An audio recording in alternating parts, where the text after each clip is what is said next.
Hello guys, it's me, Ariel. I'm going to do a book review on The Haunted Mask 2. This is the re-review series, yes.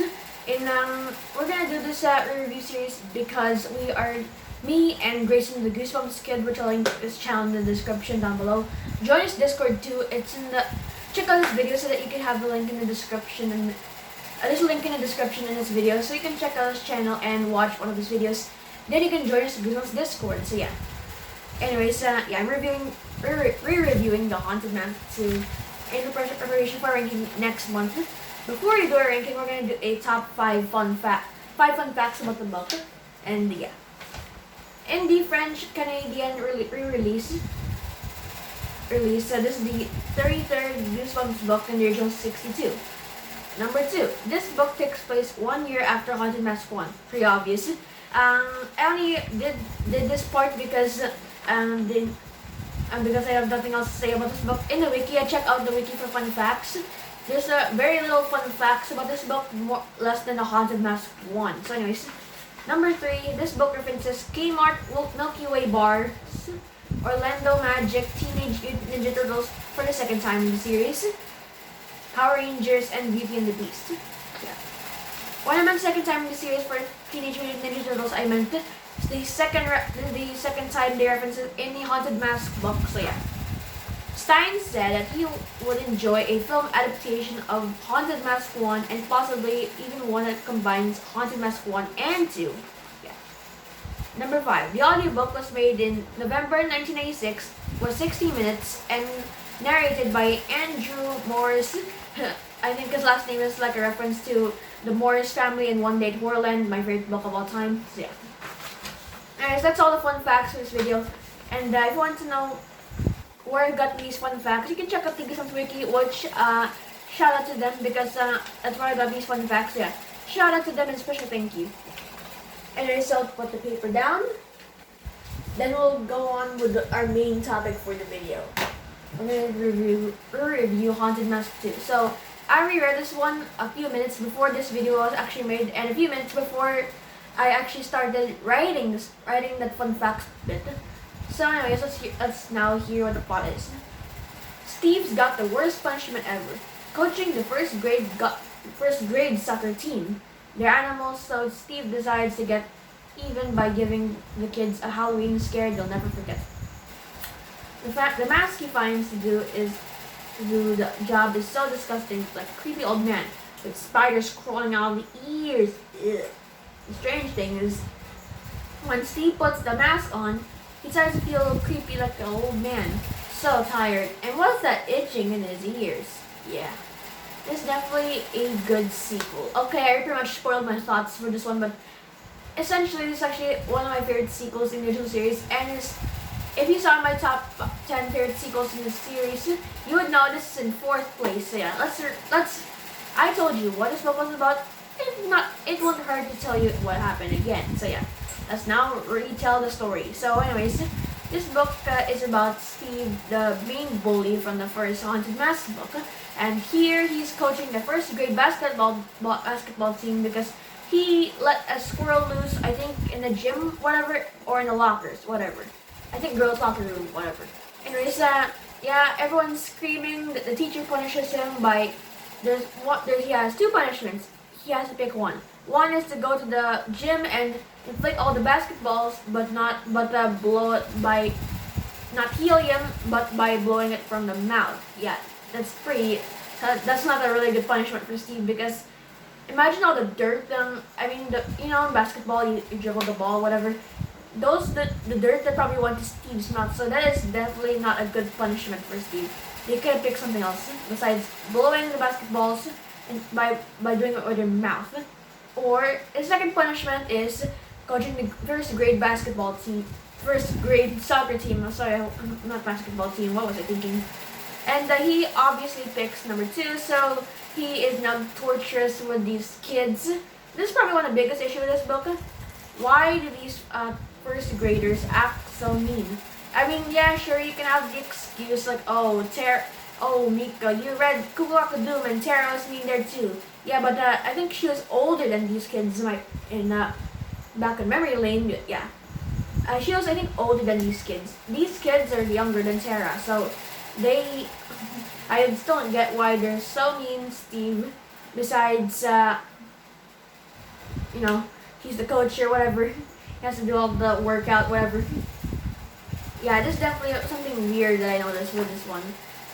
It's definitely one of those Goosebumps cliches where they have the main character sibling or whatever, or the kids being mean to them so the characters can get revenge on them. So that's essentially what happens. So Steve wants to get back at these kids, and here you are with the funniest dialogue in the book, which is, do you know what Chuck's after school job is? Going home and watching TV. I know I repeated this joke a lot of times in the channel, but man, Stein did really good jokes in this one. Yeah, probably the funniest joke in all of Goosebumps besides Kermit making Evan and Andy laugh there in Monster Bud 3 with this laughing potion. I think it's laughing potion, whatever. But anyways, we're not talking about Monster Bud 3. We're talking about the second Haunted Mask book. So anyways, Chuck and Steve are walking around there in like a street, whatever, and then they find Carly, Beth, and Sabrina, and then they get scared. Whatever, Sabrina gets scared, so Carly, Beth scares them back, whatever, and then Steve wants to know where's Carly, Beth got her mask. She's like, I forgot what happened, and then Steve's like, yeah, she's lying, and then they decide to take her plastic cat and throw it to each other, which happens in the episode. Oh, by the way, I forgot to tell you, most of this book is definitely a bit different from the episode. The main difference is that the original Haunted Mask does not return in the book, but it returns in the episode. And in terms of this change, I actually kind of like this change because I kind of like to see the original Haunted Mask meet this old man mask. Yeah. Anyways, so if you want to know my thoughts of the episode overall, I'll tell you at the very end of the video. So anyways, Carly Beth decides to tell Steve where she got it, but tells him not to go there, and Steve's like, yeah, right, yeah, okay, whatever. He's just pretending to, he's just lying to Carly Beth and Sabrina. So they go, the two boys go to the store, and then they sneak inside the same old party store from the first Haunted Mask. What's weird, you know what's pretty weird? This book takes place 1 year after the first book, and Scream takes place 1 year after the first book. There's no scenes that are like connected, whatever, kind of like what happened with Camp Cretaceous. It's pretty weird. Is Scream the Haunted Mask canon to this one? Because in Scream the store is open and here it's closed. So I noticed the weird like time gap, whatever, between sequels. Maybe this takes place like before Haunted Mask 2. That book takes place before Haunted Mask 2, or this one takes place right before Scream. I don't know. All I know is that it's pretty weird like time gap. Anyways, they go to the store and then they find an old man mask. Steve's like, man, this is a great mask. But then Chuck leaves without telling Steve, and then the man from the first book, I think it's the same man who sold Carly Beth the mask. And he's like, come with me, young man, I'm gonna call it Terrence. Steve leaves and then he kicks him, and then he leaves the store, and then he's about to test the mask on, but his mom calls because I think dinner or whatever. I think he has to do something. I forgot what happened, but yeah. And wow, in a few minutes before I did this video, I pretty much forgot what happened. Why Steve didn't wear the mask right away. Anyways, he goes back, wears the mask, and then he feels like really tired. He feels like his bones are breaking. He's like has a really low voice. His dog doesn't recognize him anymore. Everyone is pretty much thinking Steve's already like an old man, whatever. He tries to call Carly Beth, but his father answers the call, and then he hangs up, and then it's probably like if I had to pick which situation I prefer in terms of the masks, I think I would go with Carly Beth's mask, because here Steve actually has to wear this mask for like 2 days. Carly Beth has to wear it one night, so I prefer her situation than Steve's situation, yeah. If I was in Steve's situation, it'd be a really living nightmare, yeah. Anyways, more scenes, kids torturing Steve, whatever, first graders again. And then they decided to go in the Carpenter Mansion, like where they meet in Halloween. And this is actually, if you don't know, this is actually a reference to John Carpenter, a famous horror director of the movie with Michael Myers, Halloween. I bet you guys know that. And the thing, I don't know what other films he did. I believe he did more, but yeah, that's all the movies I recognize what he did in filming. I mean, in terms of directing, whatever. Anyways, Steven decides to.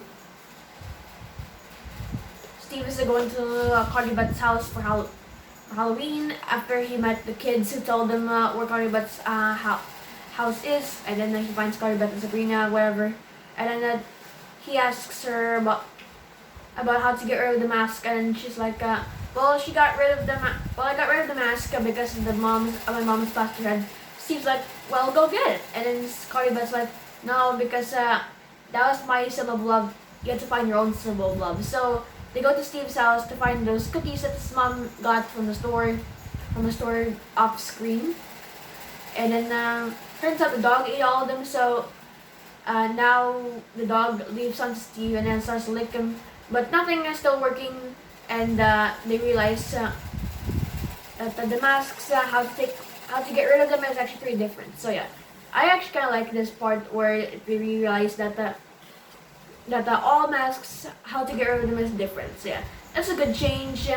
If it was just symbol of love, it'd be really boring. So they go to the store, and this is probably the dumbest defeat of one of the villains in the series.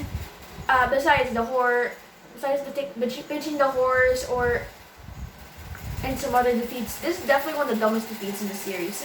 So they find like a costume, and then the mask just floats off of Steve's face and goes with the costume, and then it just dances. This definitely is so weird, guys, and I don't like it. Not in a good way. Anyways, they leave having a good time, whatever. They find Chuck with a mask, and he struggles to take it off. So that's the ending cliffhanger of the sequel. In Scream, we don't know what happened to Chuck, which is pretty disappointing, but as a sequel to the original Haunted Mask, what would I think of this one? A good sequel. Yeah. And yeah, this is definitely one of the best sequels in the series. It's definitely original. If this book had Steve just get the same mask as Carly Beth, it'd be really, really like a clone of the first book. Have the same old structure, like scaring kids, whatever. It'd be really boring. Good thing Stein went a different route and went with an old man mask. Yeah, I don't know about this, but is this the same mask as Walter wore in Haunted Halloween? Comment down below if it's the same mask. But yeah, he looks more ogre in that movie. Maybe it's the same mask, maybe it's not the same mask, whatever. You guys comment down below in the video. Yeah. Anyways, this book is definitely a punishment for Steve for like bullying Carly Beth in the first book. It's like, take that, you big bully. Has a lot of good references to famous stuff like John Carpenter and Teenage Mutant Ninja Turtles, Beauty and the Beast, whatever. And this is definitely one of those books I would read every Halloween. As for the episode, I really enjoyed the episode. I think, yeah, that's the first episode I actually watched the whole show. I watched it on YouTube, and it was a pretty good episode. And that's funny, the irony. This is the first episode I watched, and this is actually one of the last original 62 Goosebumps books I've read. So yeah, get the irony, guys. Yeah, get the irony. Anyways, yeah, very good episode. I think it's better than the book, in my opinion. Even though I love this one, I love this book, I prefer the episode, in my opinion. I think how it's structured, everything, it's pretty good. I actually kind of like that they deleted the first and greatest plot line in the book. I think it's a much better story in terms of how it's told, whatever. Yeah. Yeah, I'm not saying the first greatest storyline is bad. I'm just saying it's a bit like similar to the first book in terms of how it's structured, in terms of why the characters want to wear the mask.